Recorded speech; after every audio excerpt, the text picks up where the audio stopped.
Karibu Tabora, karibu Toronto. Mwaka 1932 kibao hiki kilisimikwa mahali hapa kuashiria kuwa huduma za kanisa Anglikana Mtakatifu Stefano zinaanza kutolewa katika ardhi hii ya Tabora.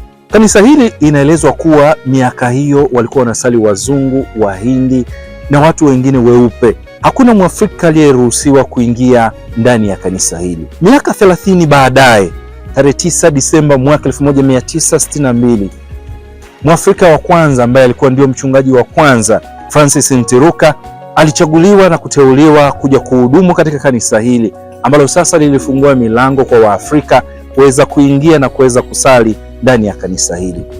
Miaka 27 baadaye, yani mwaka 1989, ikapewa hadhi ya kuwa dayosisi ya Tabora, na mchungaji huyo Francis Ntiruka ndiye aliyekuwa askofu wa kwanza katika dayosisi hii. Mpaka tunavyozungumza sasa, tayari maaskofu watatu wamekwisha hudumu katika dayosisi hii, ambaye askofu wa tatu ni Daktari Elias Mazi Chakupewa. Atatupitisha kwenye mengi kuweza kujua tangu kipindi hicho mpaka sasa ukuaji wa kanisa Anglikana dayosisi ya Tabora umefikia hatua gani. Ungana nami katika makala hii uweze kusikia na kuona mengi kuhusiana na ukuaji wa kanisa Anglikana dayosisi ya Tabora.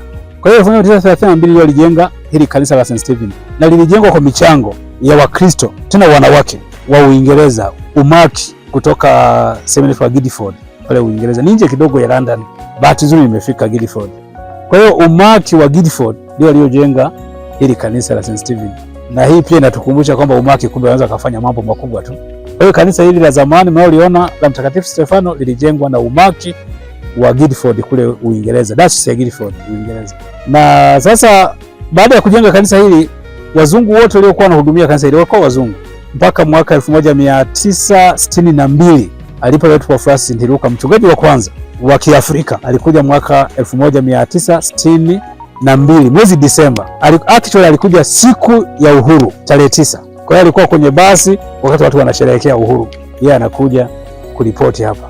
Na aliporipoti hapa alikuta kanisa hili ni la wazungu. Wakati huo ndio wamepata uhuru tu, kwa hiyo wazungu wengi bado wapo, lakini kulikuwa na Wahindi pia ambao walikuwa wanafanya kazi shirika la reli. Kulikuwa na Wahindi wengi. Kwa hiyo ibada ile ilikuwa ni ya Wahindi na wazungu. Lakini Waafrika walikuwa waruhusiwi kusali kanisa la mkoloni, kwa sababu wakoloni walipokuwa wakisali hapa, kama unaliangalia kanisa hili la Mtakatifu Stefano, utaona kuna bendera juu. Kuna mlingoti wa bendera. Kwa hiyo kukiwa siku za ibada, bendera ilikuwa inapandishwa juu. Kwa hiyo kama amekuja DC au kiongozi yoyote wa kikoloni, bendera inapandishwa juu. Hapa kuna barabara mbili. Kuna barabara hii inaitwa Shauri, lakini kuna barabara ile inaitwa Mission Road, ambayo sasa baadaye ilibadilishwa kwa Kilimatinde, lakini ni Mission Road. Baadaye ndio inaitwa Kilimatinde hiyo hiyo. Sasa zilikuwa zinakutania pale. Na sasa polisi mmoja alikuwa anakaa upande huu kuzuia hapa Shauri, polisi mwingine anakaa upande wa Mission Street kuzuia Waafrika wasipite maeneo haya kwa sababu wazungu wako makanisani. Kwa hiyo sasa Waafrika walikuwa naambiwa kama mnataka kusali, mnakwenda kusali Moravian kule Mirumbani, ndio kanisa la Waafrika. Kwa hiyo hata waliokuwa wanatoka Dodoma ambao kulikuwa na Uanglikana miaka mingi, wakija kama watumishi wa umma hapa na ni Waafrika, walikuwa naambiwa wakasali Moravian kule Mirumbani. Kwa hiyo kanisa hili libaki ni la wazungu mpaka mwaka 62 wakati wa uhuru. Mara baada ya uhuru sasa Francis Ntiruka alitoka kwa makusudi kwamba akiwepo mchungaji Mwafrika basi anaweza kupia kuhudumia Waafrika wenzake. Kwa hiyo akaanzisha ibada mbili, ibada ya wazungu na ibada ya Waafrika. Ikaendelea namna hiyo. Kwa hiyo kanisa hapo sasa nazungumzia mambo ya zamani sana, lakini tukirudi kwenye hoja yetu sasa, namna kanisa lilivyokuwa katika maeneo haya, hiyo miaka ya 80 sasa, baada ya kuwa parish zimeongezeka, zimekuwa nyingi, basi ikaonekana kwamba ni vizuri kuanzishwa dayosisi ya Tabora. Na kuanzishwa kwa dayosisi ya Tabora sio wazo la watu wa Tabora. Watu wa Tabora hawakuwahi kuomba kuwa dayosisi, lakini lilikuwa ni wazo la Askofu Musa Kahurananga ambaye alisema eneo ni kubwa sana na tunahitaji kugawa, tuweke askofu Tabora. Na katika mgawanyo wa kwanza au katika mchoro wa kwanza ilikuwa iwe Tabora, Rukwa, Kahama na Kibondo, ili Western Tanganyika ibaki tu na mkoa wa Kigoma bila wilaya ya Kibondo. Lakini baadaye wakashauriana kwamba hapana, kwa kuwa Tabora na Rukwa ni sehemu ambazo zinahitaji kazi ya uinjilisti, hatuwezi kufanya hivyo. Watashindwa kuja mpaka Kibondo mpaka Kahama. Mimi nafikiri tugawe tu, wabaki tu Tabora tu na Rukwa, lakini baadaye wakaazimia kabisa kwamba ibaki Tabora tu, na kwa misingi hiyo Tabora ibaki Tabora ile ya zamani ambayo ina wilaya ya Kahama. Kwa hiyo kwa sababu tangu zamani Western Province, Kahama ilikuwa ndani ya Western Province. Kwa hiyo hivyo ndivyo ilivyofanyika mpaka ikaonekana kwamba sasa tumekubaliana tuanzishe dayosisi ya Tabora, lakini ikiwa na parish 10. Na hizo parish 10 zenyewe, moja ilikuwa kama sub parish ile ya Chomachangola. Ilikuwa parish ya zamani sana Chomachangola, kwa sababu ilikuwa ni parish ndani ya dayosisi ya Victoria Nyanza. Lakini tulipoanzisha dayosisi ya Tabora, parish ya Chomachangola ililetwa kwetu na mchungaji akaondolewa. Na mchungaji wa mwisho namkumbuka alikuwa tuko Masanja, ndiye alikuwa mchungaji wa Chomachangola, akarudishwa Mwanza. Sasa ndipo wakamchukua mzee mmoja, alikuwa mzee wa kanisa tu hapo kwetu. Alikuwa mzee wa kanisa anaitwa mzee Mgoroka, Danson Mgoroka.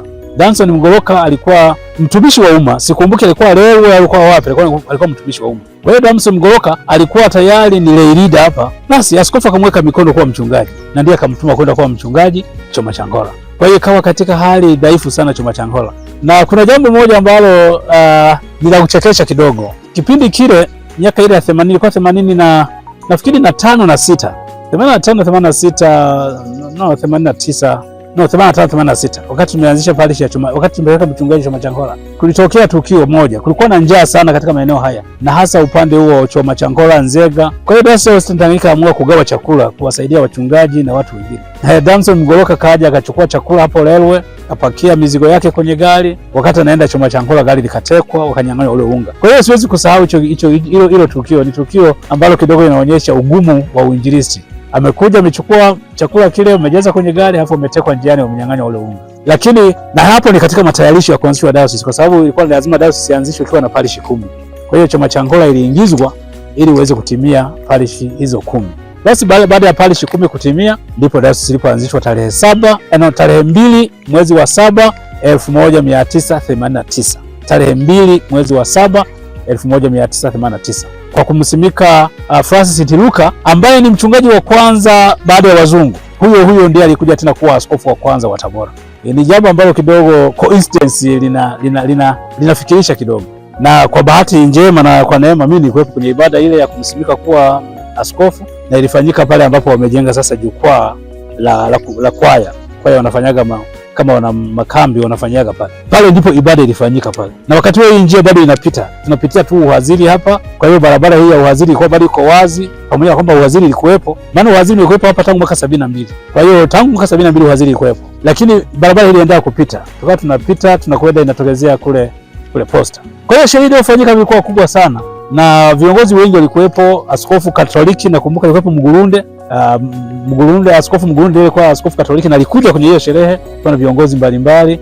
Nafikiri alikuwepo mkuu wa wilaya. Sikumbuki alikuwa nani aliyekuja kwenye hiyo sherehe. Lakini kuna watu wengi walifanya kazi kubwa sana ya matayarisho ya hiyo sherehe. Nakumbuka George Muhina. George Muhina alikuwa mkuu wa kikosi cha jeshi, kikosi 25 cha jeshi Mirambo. Lakini ndiye aliyesimamia shughuli zote za maandalizi ya sherehe hiyo kama mwenyekiti wa maandalizi na chakula na kila kitu.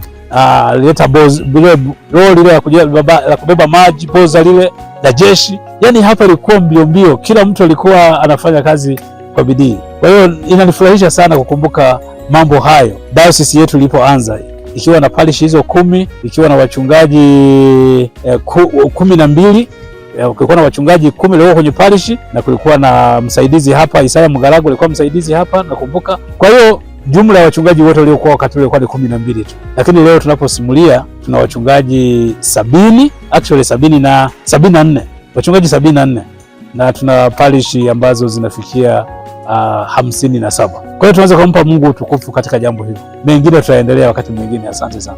Kupitia YouTube channel, gonga na subscribe channel yetu ili uwe wa kwanza kuhabarika na kuburudika na Toronto Online TV. Karibu Tabora, karibu Toronto.